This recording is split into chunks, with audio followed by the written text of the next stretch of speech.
The machinery is already moving. Manchester United are not waiting for the summer window to open before making their decisions. Right now, behind closed doors, meetings are happening, representatives are being contacted, and the names that will define this club's next chapter are being discussed at the highest level. This is not speculation about what might happen. This is an active operation, and it is already underway. The person leading that operation is Michael Carrick. Since taking charge, Carrick and the team at INEOS have identified a clear priority. Manchester United will sign at minimum 2 new central midfielders before next season begins. That is not a want, that is a necessity. Casemiro is leaving. Manuel Ugarte is expected to be sold. 2 of the most important figures in United's midfield will be gone, and the club must respond with precision. The question is not whether Manchester United will spend this summer. The question is who they will land, how much they will pay, and whether they can compete with the other clubs circling the same targets. Because here is the reality. United are not the only club chasing these players. Every target they have identified has rivals. Every deal they are working on has complications. And every decision made in the next few months will shape this squad for years to come. This is where we are, this is what is happening, and this is exactly the kind of moment where the right analysis matters most.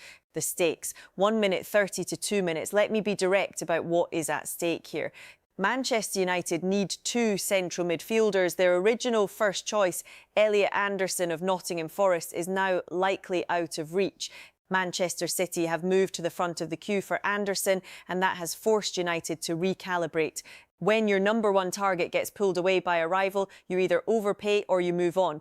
INEOS appear to be moving on, and now every remaining target becomes even more critical. Meanwhile, on the outgoing side, 3 significant players are heading for the exit.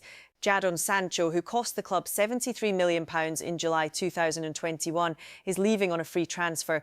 Marcus Rashford, who is currently on loan at Barcelona, may or may not return, depending on whether the 2 clubs can agree a permanent deal.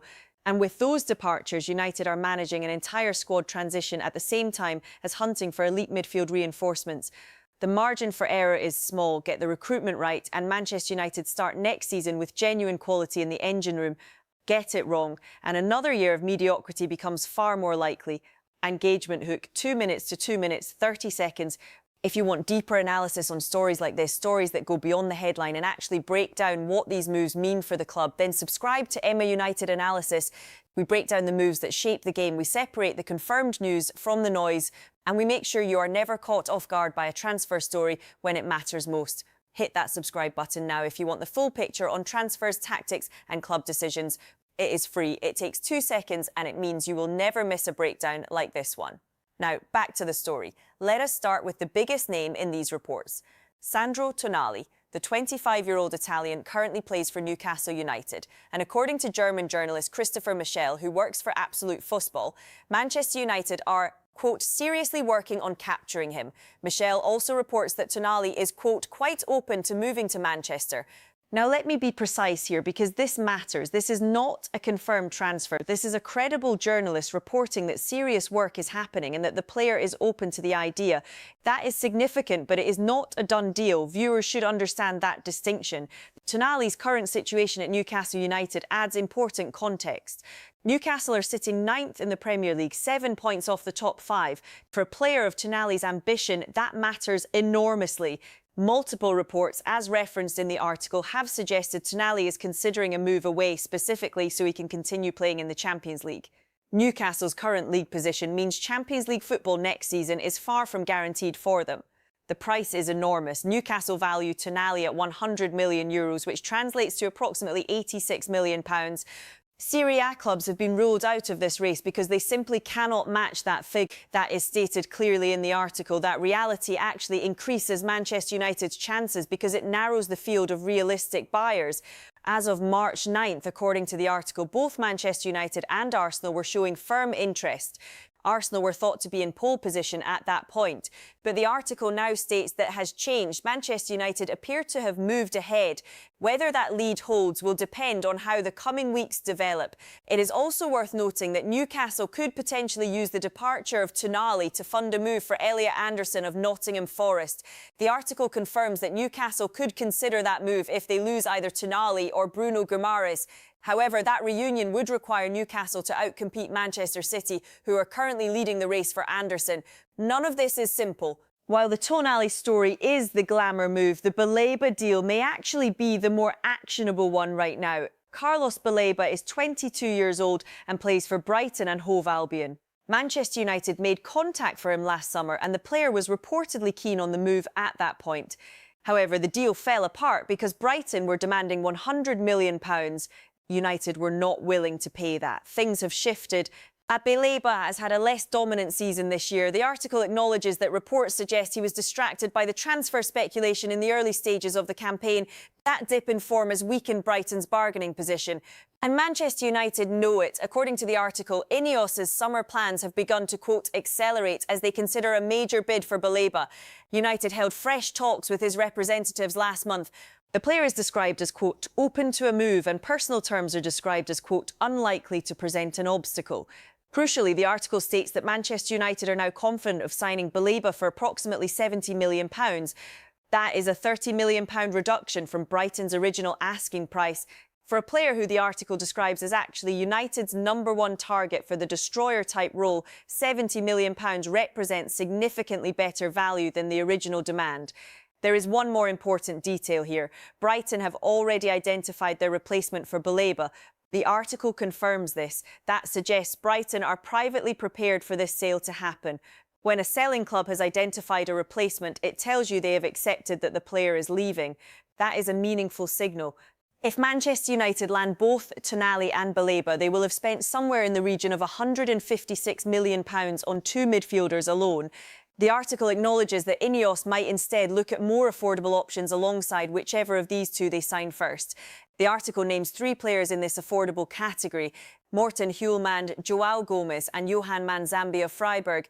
None of these are fringe players, but they represent a different level of investment compared to Tonali or Wharton. The article also mentions Adam Wharton as someone United have on their list. These names are referenced as potential routes if the bigger deals become too complicated or too expensive. Manchester United are also reported in the article to have an interest in Anthony Gordon and Bruno Guimaraes from Newcastle United. However, the article is clear that the prospect of Newcastle selling more than one of their top players this summer is described as unlikely. So viewers should treat the Gordon and Guimaraes interest as background context rather than active pursuit. Let us turn to the departures because they matter just as much as the arrivals. Jadon Sancho is leaving Manchester United. That is stated plainly in the article. The club have no intention of extending his contract, and Sancho will be a free agent when that contract expires in the summer. Sancho is currently on loan at Aston Villa, but his heart, according to the article, is elsewhere.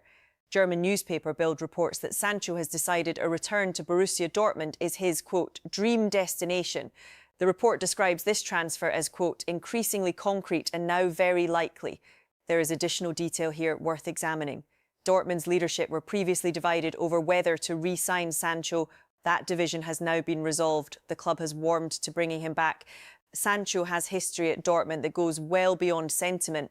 He played there before Manchester United spent £73 million to sign him in July 2021. He returned on loan during the second half of the 2023-24 season and played in the Champions League final during that stint. For Sancho personally, returning to Dortmund is not just a footballing decision. It is a return to the environment where he felt at his best. For Manchester United, losing Sancho on a free transfer is a painful financial outcome.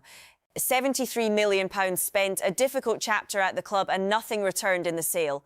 But the priority now is clarity and simplicity. The exit appears settled. Marcus Rashford's situation is more complicated and is described in the article as being in a, quote, delicate position. Rashford is currently on loan at Barcelona. He has already agreed personal terms with the club for a permanent transfer. Barcelona hold an option to make that loan permanent for €30 million, which is approximately £26 million. He has even agreed to lower his wages to help make the deal work, but the deal is not done. Barcelona are assessing how they can make the transfer cheaper. The finer details have not been finalised, and Manchester United have been clear they will not accept anything less than £26 million for Rashford. That position is firm. According to the article, Barcelona have been forced to schedule new talks as a result. The article confirms that Rashford himself is eager to join Hansi Flick's side on a permanent basis. His desire is not in question. The obstacle is purely financial. Barcelona want to reduce the costs. Manchester United are holding the line. New talks are planned. Until those talks produce an agreement, this move remains in a delicate position. What happens if the deal collapses? The article does not address that scenario directly, but the facts presented make clear that both the player and the buying club want this to happen. The complication is about the structure and cost of the deal, not about desire on either side. Now let us address the Bellingham reports, because they have circulated and viewers deserve an honest assessment. Spanish outlet Fichajes has claimed that Real Madrid are willing to listen to offers for Jude Bellingham, and that Manchester United and Chelsea are prepared to pay around €150 million for him. That is the claim. The article itself does not accept this at face value, and it is worth paying close attention to why. Team Talk's own transfer correspondent Graham Bailey stated at the end of last year that reports linking Bellingham with Manchester United and other Premier League clubs should not be taken seriously. A source quoted in the article goes further, stating, and I quote, "Jude Bellingham will not be leaving Real Madrid anytime soon." The same source adds, quote, "Frankly, it is laughable for anyone to suggest that he could be leaving in 2026. So the Bellingham story is being treated here as speculation that does not reflect reality. The article presents that source clearly, and analysis should follow the evidence. Bellingham is not leaving. His 2025 to 26 campaign has not been his strongest, with injuries and disappointing form both referenced, but that does not translate into an exit. The name worth paying attention to instead is Eduardo Camavinga. This is where the real opportunity for Manchester United, Chelsea and Liverpool may exist. The article confirms that Real Madrid have made Camavinga available for a transfer this summer, and all three clubs have been alerted. There is a significant detail around Camavinga's preferences. He is reportedly keen on a move to London. However, that preference comes with a condition. He wants the buying club to be in the Champions League. Chelsea's ability to qualify for the Champions League is described in the article as far from guaranteed. That could give Manchester United and Liverpool an advantage in this race. Manchester United are known to be in the market for at least one new midfielder. Camavinga fits that profile. Whether they pursue him alongside Baleba or as an alternative to one of the bigger targets remains to be seen. What this cluster of stories tells us taken together is that Manchester United are in the middle of a structured and deliberate transition. This is not panic, this is planning. The club have identified the positions they need to fill, the players they want to fill them, and the financial parameters they are working within. Two things are confirmed. Departures. Casemiro is leaving. Manuel Ugarte is expected to be sold. Two things are confirmed as interests that are actively progressing. Tonali and Baleba. One free transfer exit is described as very likely. Sancho to Dortmund. One permanent deal is close but stalled. Rashford to Barcelona. The summer ahead for Manchester United is not a quiet one. The activity is real, the stakes are real, and every piece of business that gets done or does not get done will matter. That is the full picture on where things stand right now. Every detail in this analysis is drawn directly from the reporting available. No guesses, no assumptions, just the facts broken down for you clearly. I am Emma, this is Emma United Analysis. If this breakdown helped you understand the story better, hit that like button and make sure you are subscribed so you do not miss what comes next. This situation is moving fast, and we will be right here when it does.